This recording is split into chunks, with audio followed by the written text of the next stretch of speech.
আজ আমি নিয়ে এসেছি সুন্দর একটি রেসিপি, ঝরঝরে সুস্বাদু চিড়ের পোলাও। সকালবেলা খুব সুন্দর একটি রেসিপি। নমস্কার বন্ধুরা, আমি টুম্পা আবারও চলে এসেছি আমার এই ছোট্ট রান্নাঘরের সকল প্রিয় বন্ধুদেরকে অনেক অনেক অভিনন্দন আর ভালোবাসা রইল। তো আজকে আমি খুব সুন্দর রেসিপি তৈরি করব, চিড়ের পোলাও। দেখো এখানে আমি চিড়ে নিয়েছি 1 বাটি। এই চিড়ের পোলাও সকালের টিফিনের জন্য খুবই সুন্দর একটি খাবারের আয়োজন।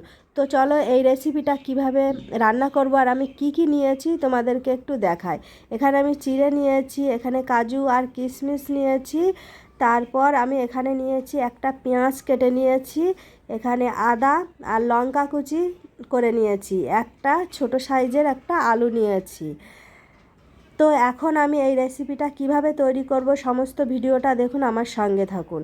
প্রথমে আমি চিড়েগুলো একটি বড় পাত্র নিয়ে জলটা দিয়ে ধুয়ে নিচ্ছি। এখন আমি ভালো করে 2-3 বার এই জল দিয়ে ধুয়ে নেব চিড়েটা ভালো করে ধোয়া হয়ে গেছে। আমি এখন ছেঁকে নিচ্ছি একটি ঝাঁঝরির মধ্যে দিয়ে, জলগুলো যাতে পুরোটা ঝরে যায়।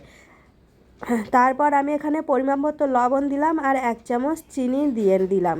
ভালো করে চিনিটা আর লবণটা মাখিয়ে নিচ্ছি। খুব সুন্দরভাবে আমি এটাই মাখিয়ে নেব। এটি খেতে কিন্তু খুবই সুন্দর এবং সুস্বাদু। তারপর আমি কড়াইতে সাদা তেল ব্যবহার করছি, সাদা তেল দিয়ে দিলাম। এখন আমি কাজু কিশমিশগুলো দিয়ে দিচ্ছি, একটু ভেজে নেব। এই কাজু কিশমিশগুলো আমি লাল লাল করে একটু ভেজে তুলে নেব। দেখো ভাজা হয়ে গেছে, এখন আমি তুলে নিচ্ছি। তারপর ওই তেলের মধ্যে 1 চামচ ঘি দিয়ে দিলাম। এখন এখানে আমি গরম মশলা দিয়ে দিলাম, এখানে দারচিনি আর এলাচটা দিয়েছি। তারপর পেঁয়াজ কুচিগুলো দিয়ে দিলাম। পেঁয়াজ কুচিগুলো আমি সুন্দরভাবে ভেজে নেব। তারপর এখানে আমি একটা টমেটো কেটে রেখেছিলাম, সেটা আমি দিয়ে দিচ্ছি। তারপর আদা কুচিগুলো দিয়ে দিলাম। এখানে আমি লঙ্কা কেটে রেখেছিলাম, সেটাও আমি দিয়ে দিলাম।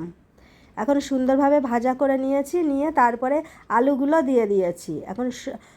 তারপর আমি আবারও সুন্দরভাবে লালচে লালচে করে ভেজে নিলাম। এখন পরিমাপ মতো হলুদ দিয়ে দিয়েছি।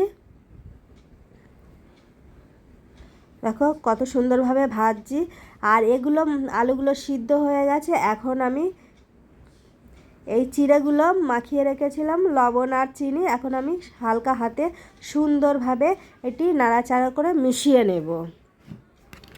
এই চিড়ের পোলাও খুব সহজে হজম হয় এবং শরীরে দ্রুত এনার্জি বা শক্তি যোগায়। এতে শর্করার পরিমাণ বেশি থাকে, তাই সবাই বুঝে শুনে খাওয়া উচিত। তো দেখো বন্ধুরা, কত সুন্দরভাবে আমি এই চিড়ের পোলাওটা সুন্দরভাবে মাখিয়ে নিয়েছি। তার মধ্যে আমি কিশমিশগুলোও দিয়ে দিয়েছিলাম। দেখো রেডি হয়ে গেছে, এখন আমি নামিয়ে নিচ্ছি। তো বন্ধুরা, আমার চিড়ের পোলাও রেডি। তো কেমন হয়েছে এই রেসিপিটা সবাই কমেন্টে জানাবে, আর এই রকম নতুন নতুন রেসিপি দেখার জন্য আমার সঙ্গে থাকুন।